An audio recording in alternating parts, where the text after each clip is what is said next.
morning and welcome to Dateline New Haven on WNHH FM, your home for community radio. I'm Paul Bass, inviting you to look behind the headlines on the stories that make the Elm City tick. Well, New Haven is up in arms about everything. They're up in arms about cops who beat up people. Lord! They're up in arms about if you should get a ticket if your car is idling. They're up in arms about bicycle spots at the garage at the Union Station. They're up in arms about what the blue wave is going to mean for people who work part-time jobs. They're up in arms about everything that's been happening because a lot's been happening every day in New Haven this week. So what we're going to do is we're going to read some of the comments aloud, as we did yesterday, of New Haven readers, New Haven independent readers who have a lot of different views on this. Then I'm joined by Marshall Cruz. Thank you for having me, Paul. Yeah, one of the assistant station managers here at WNHH. Thanks for joining me in this. So what Marshall and I are going to do, so I'm going to read some of these comments, and then we're going to talk about them, and we're going to intersperse it with music by local musicians, since we can't just have talk, right? Right. Make it a whole local thing. And right now we're listening to the Afro-Semitic Experience with Eliyahu Hanavi, our theme song. So Marshall, a big thing that happened last night was there was a public hearing at City Hall. Yeah. About how to create a civilian review board. Yeah, I was watching through the Facebook Live on the New Haven Independent. Marquisha Riggs, yep, yeah. Yep. So this has been going on a lot of years now. It's kind of a cluster blank. Yeah. Because there was a referendum passed in 2013. The voters said, okay, we want a new version of civilian review board, a citizen body that holds the police accountable if they mistreat people. Yeah. The police have their own process, internal affairs. And in a lot of cities, people said we need an independent body that looks at it.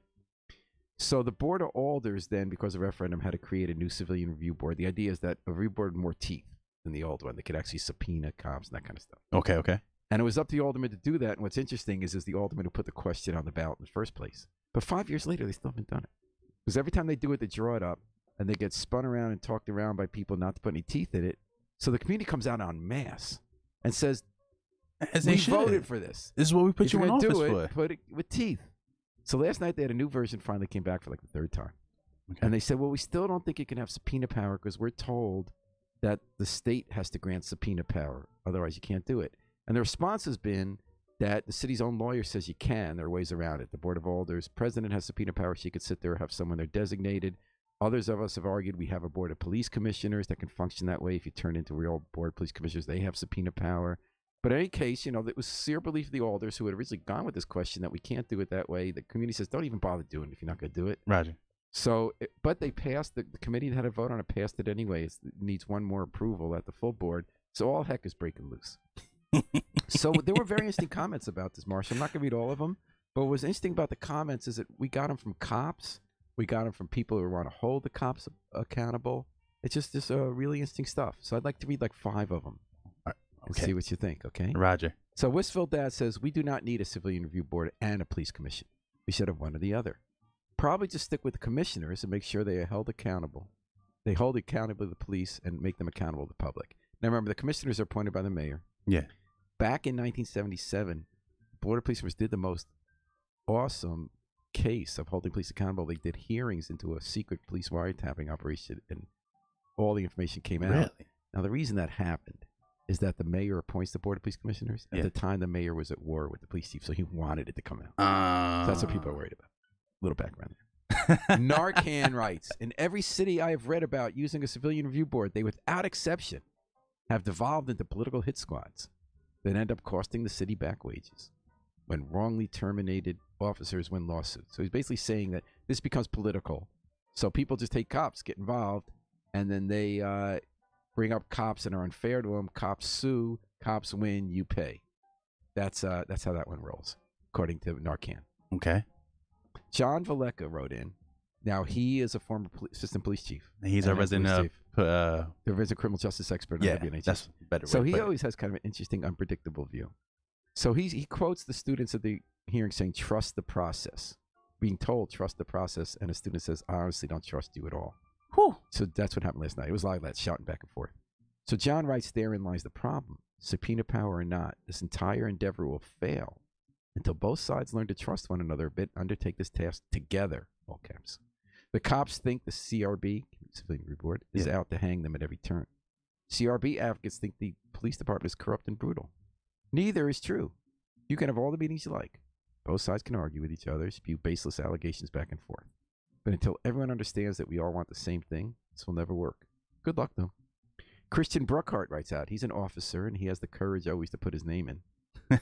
Does anyone else find it ironic that Mr. Williams' statement, as one of the people speaking in the hearing, about how most New Haven police officers live out of town are juxtaposed with a paragraph about how a number of Tuesdays attendees were Yale University undergraduates and law students? So his point is that a lot of people speaking at this hearings are Yale students who live here for now. And the criticism was that most of the cops don't live here, so why are we looking out for them? They don't even pay taxes here. What about the citizens? Christian writes, so help me figure this out.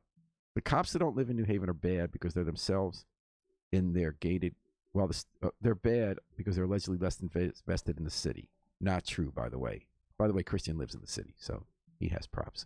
But Yale students who sequester themselves in their gated colleges where they're guarded by their own police and security, then flee at the first job offer, are here to help.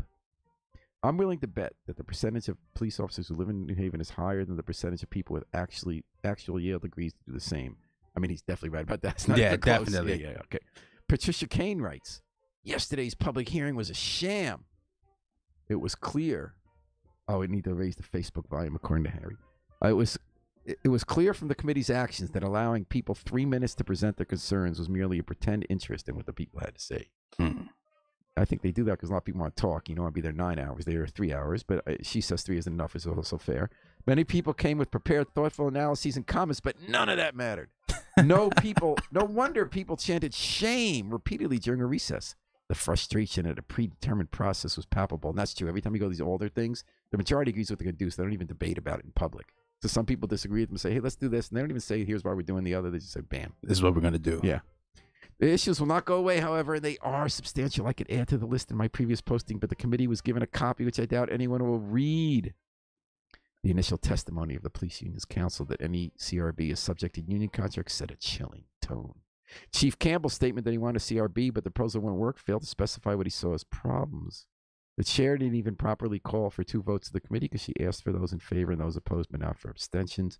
When Alder Roth asked for a vote on the record instead of the voice vote, it was denied. That's been happening a lot, Marshall. Anytime the majority wants to do something, the board alders, someone else says, well, can we take a vote by name? And they all say no. And then they just say, all for favor, yes. All in favor, no. Okay, ayes carry it. We're moving on. I saw that happen last night. One of the voters, I forgot what the alder's name was, but she was trying to get she was trying to get clarification on a certain issue. And it was like, well, no, we sped on past that. We're not going to go back because we already voted on it. The gangster there at the board of alders. I see.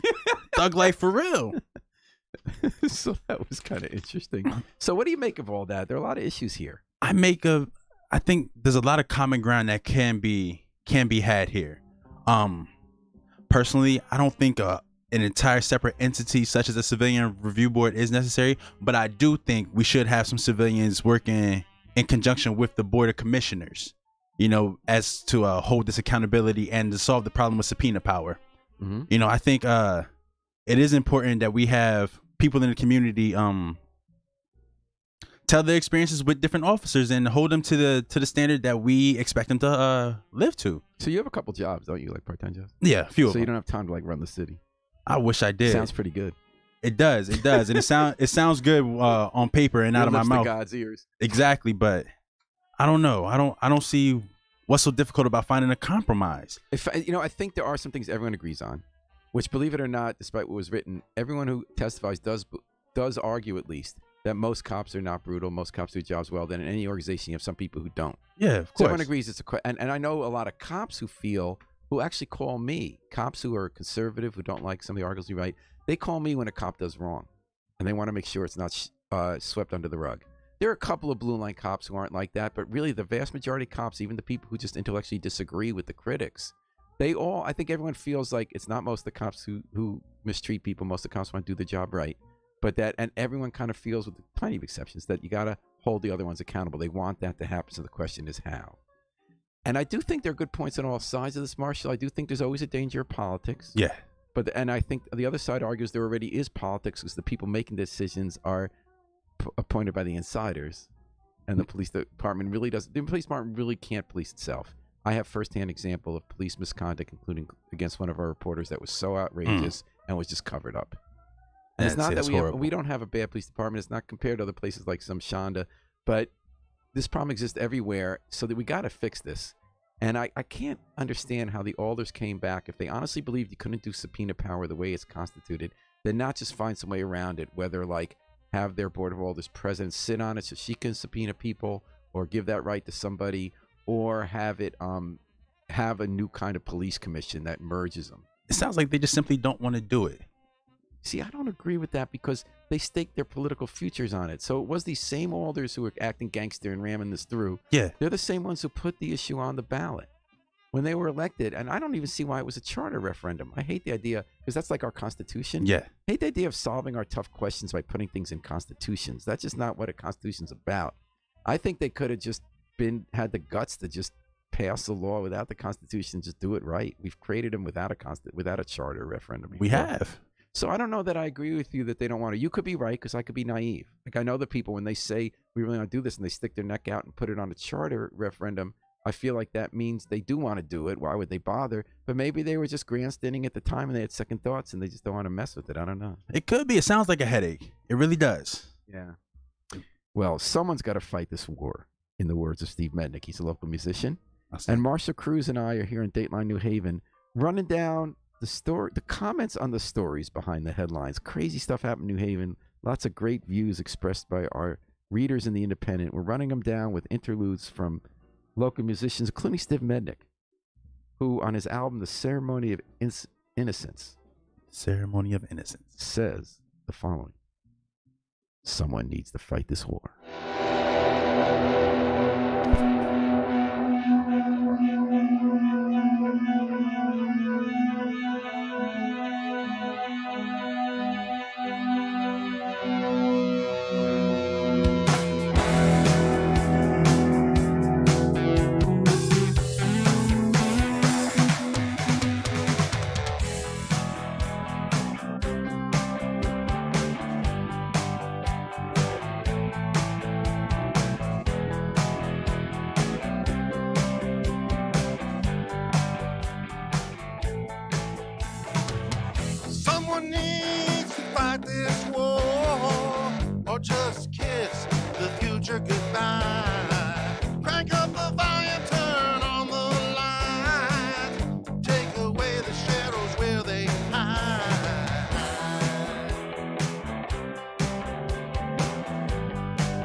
Drums and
We need to breathe the air. Someone needs to fight this war, sung by Steve Mennick on the Ceremony of Innocence. He said it's hot outside. He did. He said it's getting hotter. Seas are rising. We need clean air, Paul. Higher ground. And Stevie Wonder said that decades ago. He did. He was bad at repeating it. And you're joining us here. Thank you for joining us on Dateline New Haven, WNHH, your home for community radio at 103.5 FM, live streamed at newhavenindependent.org. We're reading the lively comments aloud on New Haven independent news stories of all the crazy stuff happening around town these days, and good and bad and in between. I'm Paul Bass here with Marshall Cruz, one of the assistant station managers here at WNHH. We're having local music in the background and at interludes as we go story by story in the people's voice. So, Marshall, another big thing that happened last night, you couldn't watch two videos at once.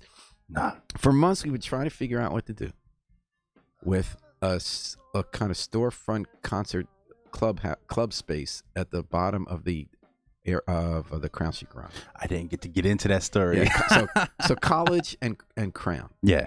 There's like a club space. It's been empty for years. The city owns it. The Park Authority owns it, right? Yeah. So we said, let's fill it up. Get someone to put some kind of venue there. It used to be Clarence Gesture back in the day. Way back in the day. A jazz club I used to go to, and then Boppers and places like that. So two groups wanted it, and it got hotly contested. It took extra months. One were the people who run the College Street Music Hall, concert hall across the city. Mm-hmm. Now, they've been going great guns. They've been doing big business. They said, let's do something a smaller size for the bands that are too big for like the small nightclubs, but too small for College Street. We already have the booking. We already do it at all levels. We'll move right in. We'll do it right away. We'll pay all the money you're asking, and we'll get it started. Boom. The other group was like all the kind of people who are liked by officials in town. Nice people. They run like the Schubert Theater, the Long Wharf Theater, Alberta's Magazine. We'll do a whole bunch of like groovy stuff, like having Alberta's Theater company practice there. We'll have some kind of Joe's, I forget what's Joe's Pub type cabaret for the Schubert there next door. We'll have Long Wharf do some move down there. Interesting. And we'll all combine it. But the problem was they couldn't pay the money the city said. They were going to have to raise millions of dollars they don't have now. It would take a year to get started. There were all sorts of reasons that on the merits, most people said you couldn't really do the second one. But the heart of the people make decisions with the second one. They kind of don't like the people who do the first one. They think they're kind of scuzzy music industry people, whereas including one of the people who are playing music in the background. And the other, they feel like the other side are like community people with real roots in this community. They'll be doing this kind of diverse thing. But then other people said, well, we have some other storefronts across from the Criterion Theater that aren't being used in another garage. Let's just put the feel-good people we all like there. But this business city has a tax problem, revenue problem. Of course, we got deficit we got to get out of. So in the end, after all those months, it was unanimous vote last night 4-0 to have College Street Music Hall open a smaller music concert hall there. Interesting. And when the commissioners voted, everything they said was in favor of the other proposal.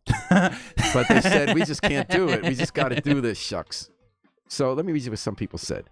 Average taxpayer, one of you are my favorite joint. That's one of my favorite commenters. These are also my favorites. He said, without knowing the behind-the-scenes politics, it is hard to tell if this was masterfully handled or not. Feels like it was. I still wish the Park Authority got more than $10 a square foot for the space, or make that $6. But all's well that ends well unless you're toads. I think he means like toads. So I'm not sure it's right. There's this argument, you have like if you sometimes put pizza parlors or gas stations near each other, they all do well by making it a destination. You get the competition. That's what one of the biggest things with car dealerships. They line them all up in a row because may not have what you want here. You may find success at the next one down the block. And also, doesn't Toad, you tell me because you know this more than I do, isn't Toad switching more to a lot more dance and a lot, and I guess this will have more hip hop than this new venue will, because that's not what this new venue is kind of designed for. Well, during the school year, when the college is in session, Toads does parties from, I want to say, Wednesday to Saturday, little dance parties. But from what I understand, they normally do have a revolving door of artists coming in, throughout the year. And do you think they'll be grabbed by this other place, or you think there are enough artists and enough audience? I think it's enough of both. I mean, you got like tons of Yaleys living right by that Toads. Exactly. And when you're in college, 4 blocks is like another town away. It is. But Toads, I feel like Yale is their niche right now. If that during the school year, that's their niche. Let them work with that. Let's see what this other venue can bring to the town. The more the better. The more the better. They've done variety. A great job across the street. Noteworthy, who usually thinks everything is a bad decision. He writes, "This is a good decision." During the confusing live discussion, it's true. It sure seemed like it was going the other way. It There's a lot of confusion, but we ended up with the best choice. They have cash. It can be turned quickly and bottom line. More people downtown. That'll be good for restaurants. Boy, even Noteworthy's happy. There must have been something smart in that decision. Listen, College Street Music Hall, since they've opened, they've been steady with performers. Yeah. Like that marquee is always full.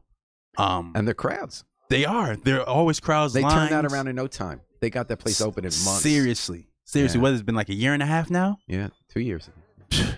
Elm Roots writes, does this directly compete with the bands that regularly play at the Space in Hamden? Well, the people who run the College Street Music Hall, they also run the Space Ballroom.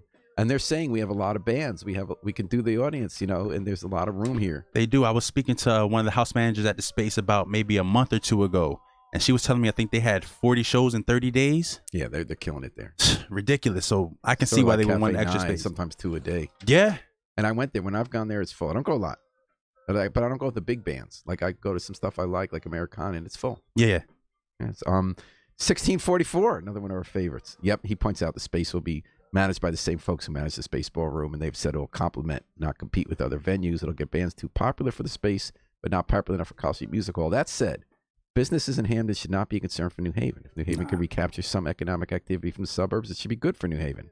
Overall, it seems the New Haven governing body actually made a decision that was in the best interest of New Haven, especially its financial interests. Even 1644, man, this is history. Listen. Holy moly. It's not a bad idea. Like, we need to revitalize the nightlife here in downtown New Haven and not just have a bunch of restaurants. Yeah. Not that there's anything wrong with that, because I love the variety. It helps the restaurants bring more people in. It does. Especially these kind of shows. A dinner in a show, or show and dinner afterwards. Lorca, not Orca, definitely made the right choice. Phew. Wow. Well, I wonder, there is one question. I have a sense, I could be wrong. It's going to be largely white acts, but who knows? That was what I was about to ask. I wonder if... But Toads has changed. Toads is not mostly white acts, is it? Nah, Toads is a plethora of variety. Hip-hop, rock, EDM, folk music, jazz. What's EDM? Electronic dance music. Uh-huh. That's mostly what the parties are on the weekend. Oh, no problem, Paul. But I want to see if they're gonna... Do you have to be on ecstasy to go to those, or let you through the door? No. You can be sober. Just have your glow sticks. All right. But I'm interested to see if they'll allow local acts to use this new space downtown. I think they will. I mean, they had the marquee they showed an local act on it, and I think local acts can open. Okay. And help bring the crowd in. Yeah, I think that'd be huge. But Crown Street has so many other places for the local acts. You have you have Cafe 9. Yeah. You have Pacific Standard Tavern. You have a couple others. But you have to think about it. We have local acts that are on different levels than the others. Like, while some may have the crowd that fits perfectly for Pacific Standard, we have other acts that have a artist off the top of my head. There's an artist named Yashi. She has a fan base of over 24,000 on her Instagram. She's like right out there. Yeah, I saw her once open at Cafe 9. She was cool. Oh, she's cool. She's real cool. So Marshall Cruz, your advice to you're saying congratulations on the new venue for College Street. Oh yes, but you're saying I welcome it. Book some local acts to open. Definitely. So I got a suggestion for them. There's a local act called Nibu Nira. I might be saying that wrong. It's Ecuadorian music by immigrants. They're local. All right now. So let's check out one of their songs while we take a break from looking at the comments behind the headlines on WNHH's Dateline New Haven with Marshall Cruz sitting in with me, and let's just hear what Nuba Nira has to say about a song. Let's see, it's the third track called La Luna.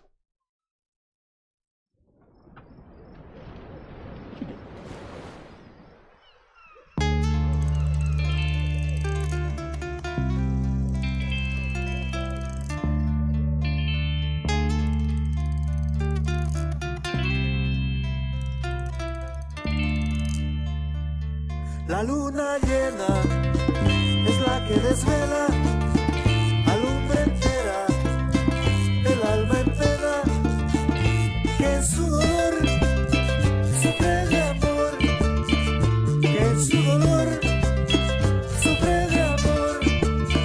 La noche es larga, si no se sueña, es tan amarga esta condena.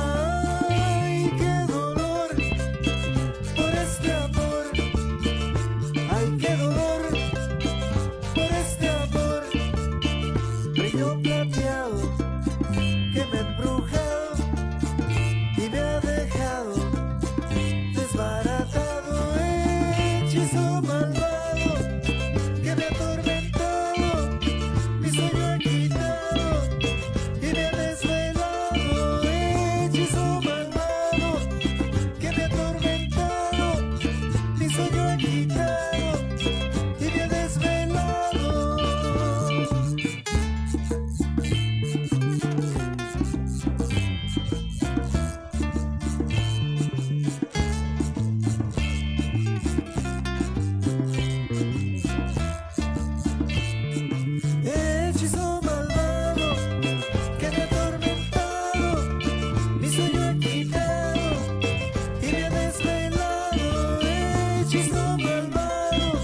Nibu Nira, the sounds of Ecuador from local immigrant ensemble. You listen to La Luna here on Dateline New Haven at WNHH-FM, your home for community radio at 103.5, live streamed at newhavenindependent.org. We're hoping they'll play at the new College Street Music Hall Seconds venue on College Street, and the advice of Marshall Cruz. Marshall Cruz is here helping me. I'm Paul Bass. Talk about comments that New Haven Independent readers have posted to some of the breaking news stories this week that have been so interesting. And Harry Drost, that's an empty chair you're seeing, but you'll see him in a minute. He's our station manager. He just came in after buying tires at Town Fair Tire for tomorrow's expected snowstorm, which is going to be relevant to the next story I'm about to tell you about. Ooh. But Harry, how much did it cost you to buy snow tires? Too much. Was it like more than $100? More than $100. Close to $700. $700. Okay, we need to start. Unfortunately. Too bad we can't like pass the hat here to help you out. I wish I could do. Well, you know, once not to go off subject, but once Blasey Ford went on GoFundMe and made $1 million. Oh God! Don't start going Trump, Harry. No, I'm not. A nice morning. I don't want to go off, but I went and I did a GoFundMe page myself. I said, retire me. You know how much I've gotten, Paul? $2. Not even 1 cent. Really? Because you're good, man. We want you on the radio. We want you here. Can't help you out, Harry. I'm sorry. I was just trying to get in. Okay, so let me think about the next story that independent commenters, and in the back we're still hearing more from Nibu Nira. Sorry about that. So there's another proposal in town, New Haven. We're always trying to clean the environment. We're trying to get protect the ozone layer and all that.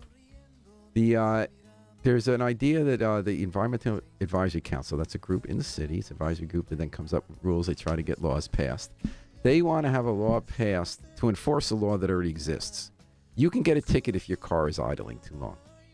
If you could just sit in your car and let it idle, and no one does that more than cops, by the way. There might be a good reason for it because the computers or whatever, I don't know, keep warm, which we do want them to keep warm. But in any case, you're supposed to be able to be ticketed if you're standing too long and idling and a lot of people do just idle when they don't need to be idling. Yeah. And it really pollutes the air a lot. And it makes it hard for us to breathe. We already have a lot of asthma in New Haven, a lot of dirty air. And we do want to protect the environment from global change. So this law would direct the cops to start enforcing, to give people tickets for idling. And the good thing is that unlike with speeding tickets, we get to keep the money. Right now with speeding tickets, almost all money goes to the state. Even though the state's making us pay for the prisoner lockup now $1 million. They don't want to take our money. So they don't want us as to be usual, great. And I just have to put an editorial comment for read the comments. All the same people who want New Haven not to raise taxes, but also not to cut services. They still want schools. They still want cops. They don't want parks to be trashy, but they never want to be taxed. They always say cut the fat without saying what a lot of the fat is, except for stuff that's true but only costs 2 cents. Yeah. Okay, that's my 2 cents. So obviously everyone was against having to be ticketed for breaking the law and idling. But they had some interesting nuances. I Love My City 203 says, ha ha ha ha ha. This is the dumbest thing I've ever heard of. The city of New Haven wants to ticket people for a car that's been idling for more than 10 minutes. 10 minutes? Why do you need to be idling a car for 10 minutes? Yeah, you shouldn't be waiting for anything. Somebody for 10 please tell me I read this wrong or misunderstand the story. Please. Do you realize how many people warm up their car when it's 30 degrees and below? It takes 10 plus minutes to get the windows defrosted and oil circulating through the engine and all parts starting the vehicle. Get a grip in reality. I doubt anyone's talking about enforcing it for this. I'm about to say, but first of all, newer cars don't need to warm up anymore. That was back in the day when you had what was it? I can't think of a carburetor in your vehicle.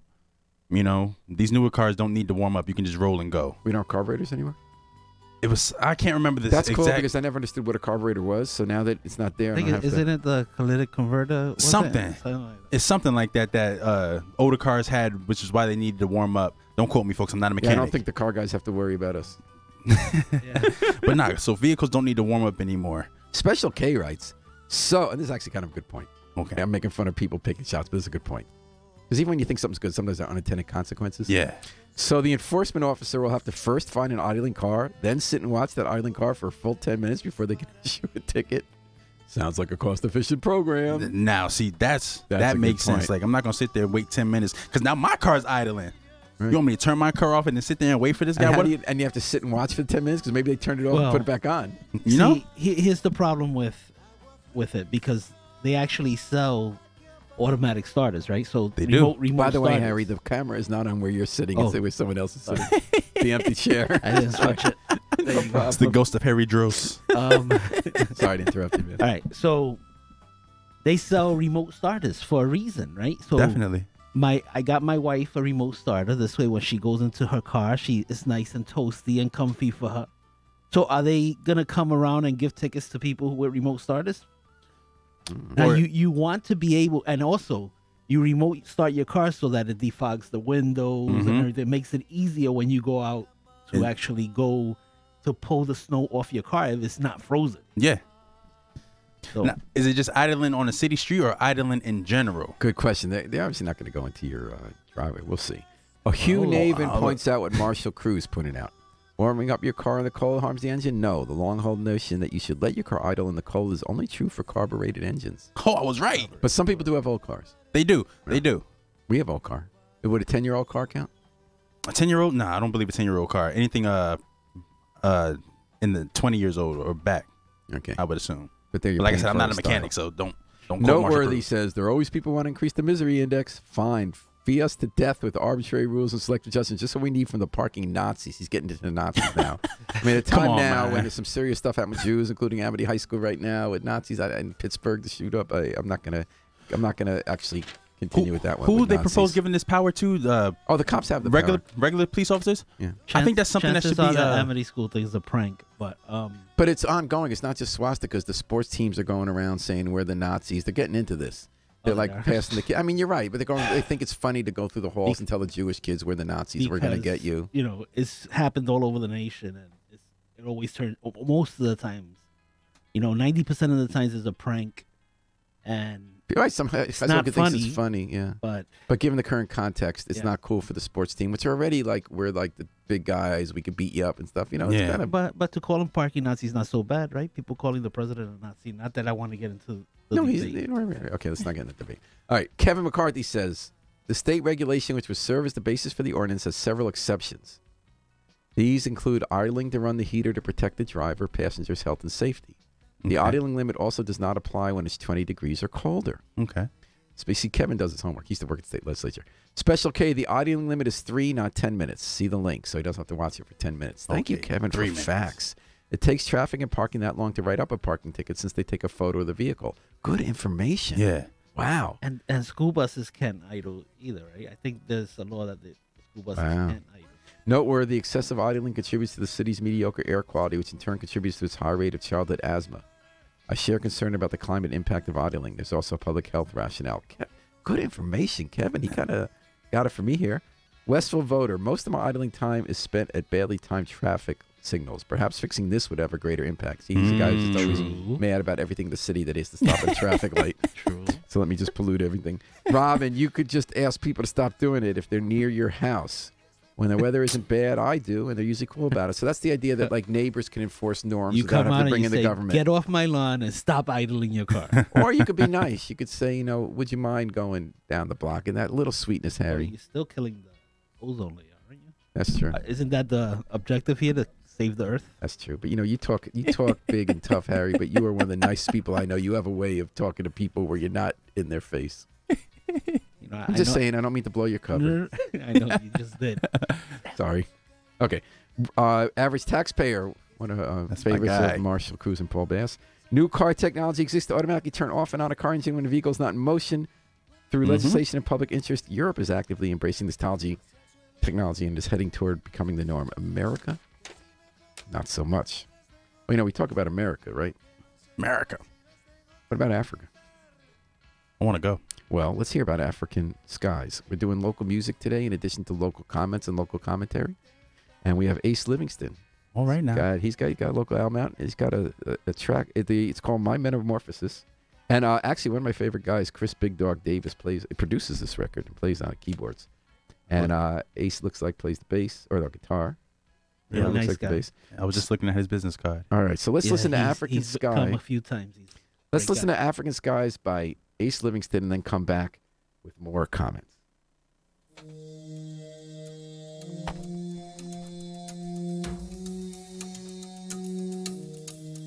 So.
That's African Skies. I like that.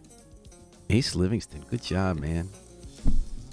That is dope. Chris Big Dog Davis is producing and playing the keyboards on that local act. We're listening to some local music today on Dateline New Haven. I'm Paul Bass here with some of the people who make this station run, Harry Jaros and Marshall Cruz. And we're talking about comments that New Haven Independent readers post to articles. Best part of the Independent. I'm proud of the reporting we do. We love it. But what really makes it happen is where our great commenters take it next. Parts unknown. I'm only going to read one more comment. I want to talk about it. Because really, some stories you get like 30 comments. It's kind of interesting. Yeah, you get there all day. Sometimes you get one comment, and like that comment's really interesting. Yeah. I thought so. You'll see what you guys think. And sometimes it's not about the main point of an article, right? So we had a story about, Democrats want control of the legislature. We had two of the experienced state reps here, Democrats, Robin Porter and Pat Billing. They said one thing they think that might happen is that with a Democrat governor and strong Democratic majority in the legislature, well, we're going to get a $15 an hour minimum wage. So here's what average taxpayer had to say about it. My guy. Labor ought to focus on 40-hour work weeks as much as the minimum wage. Yes. How many employers routinely manipulate employees by not giving them a full work week? Instead, everyone is scheduled for 24 to 32 hours. Yep. Giving the employer flexibility, but also the ability to control and abuse workers by threatening to cut shifts and therefore paychecks, and by the way, not paying them benefits. If an employee speaks up against unfair, even illegal treatment, their hours are immediately paired. I understand the need for some part-timers and the flexibility they provide, because it is competitive. Like big companies, they compete against each other to keep their costs down. But the largest percentage of the hours at grocery, retail, service establishments should be for full-time employment and guaranteed paychecks. Really good point. So he's not coming out against the minimum wage. He's saying labor might not have its eye on the big issue. He hit it right on the head. It's hard to force them to do full-time. That there are all sorts of rights employers have that they can make up other reasons for doing what they're doing. And, basically one has to do it for the others to do it too, so none of them has a competitive disadvantage. Although you could say if you on your own go forward and say we're going to start being fair about our hours, even if it costs me a little more, you might get better workers. You would. There's a lot of time part-time workers move in and out of jobs because they have to take care of their kids. They get last-minute notice, and it's just too hard to work that way. What do you think when you hear that comment, Marshall Cruz? I think you hit it right on the money. As someone who has multiple part-time gigs, it's frustrating having to budget your life around 20 hours, 30 hours a week. When rent's rising, bills just pile up, and I don't feel like we should have to work 17 jobs just to make ends meet and to be comfortable. I remember when I was coming up, a person could work a part-time job, pay for college and pay for rent. Like an American dream was sold to me that I feel like was stolen as the years would real wages progress. have declined, and it's been combined with this part-time flexible schedule, flex time. Well, because the employers don't want to pay out benefits. We passed that law a few years ago. With 40 hours a week, you have to guarantee them some type of medical benefit. So then that backfires when they don't give anyone 30. It was actually anything above 29 hours. So, which is the reason why everybody. It was actually Obamacare that brought in the employer mandate. Yeah. Anything above 30, you're considered full time. So the employer has to offer you benefits. Which is why that created a whole bunch of part-time jobs. What employers so an example of how dropped it. Right. So you're trying to solve a problem, and there's an unintended consequence. So what's the result of that? So if employers are going to react to saying you got to pay health insurance more than 30, so we'll just hire you for under 30, how do we fix that? The only way is to raise the wage. There's just no. Well, how do you get them to raise it? The wage is a hard thing because as soon as you go 15 an hour, you have small businesses who can't afford 3 employees. But that's overstated, and almost all, and both sides do have some data to back this up. But most economists have agreed that in most cases, when you raise minimum wage, people don't lose their jobs. That the vast majority of small businesses continue. They just pay a little more, make a little less profit, or they make more because their people are paid better. You look at what happened in Vancouver in Canada. As soon as it went to $15 an hour, jobs got lost. So I would argue the solution might not be. There might be a different kind of government solution. The government kind of solution is to respect the rights of unions. Right now, it's been tilted. Everyone agrees that unions have lost power compared to big corporations in the government. The National Labor Relations Board, some unions have even just not bothered going there anymore since the last election because then LRB is against unions, and that's that's upfront. Everyone agrees it on both sides. Here's the problem with the unions, and I'm all for unions, kind of. Sounds like you're not. With that introduction. All for unions, kind of. Kinda. Because then it eventually they get to the point where you take New York, for instance. We all want infrastructure, right? Another thing, infrastructure. If we try to build our infrastructure, that'll lift all ships because it creates a lot of jobs, right? But look at New York. That still has potential for bipartisan if people want to get serious in DC. But New York just spent $1 billion on a 1 mile stretch of train tracks, right? And that's all because it's union related. Not all because of union, but some. Most of it is a so union. So we can issue. argue that unions, when they have too much power, sometimes act in the interest of individual members around the good of everybody. But I think George Shultz said it best. He was anti-union, worked for the Reagan administration. He said the balance of power got so much on our side that it's not good for the country because you need to have both sides having power so that people are speaking up for the working person and people are speaking up for the people who have to pay the bills and run the operations. And we're under 10%, I think, for the whole workforce, when you don't count public unions anymore. And that has led to this very situation that average taxpayer is talking about. So even though, Harry, I think most people agree with you that unions in some ways hurt themselves sometimes by overstepping when they had more power, do you think there's any alternative to having a strong union? And they got to fight and win it.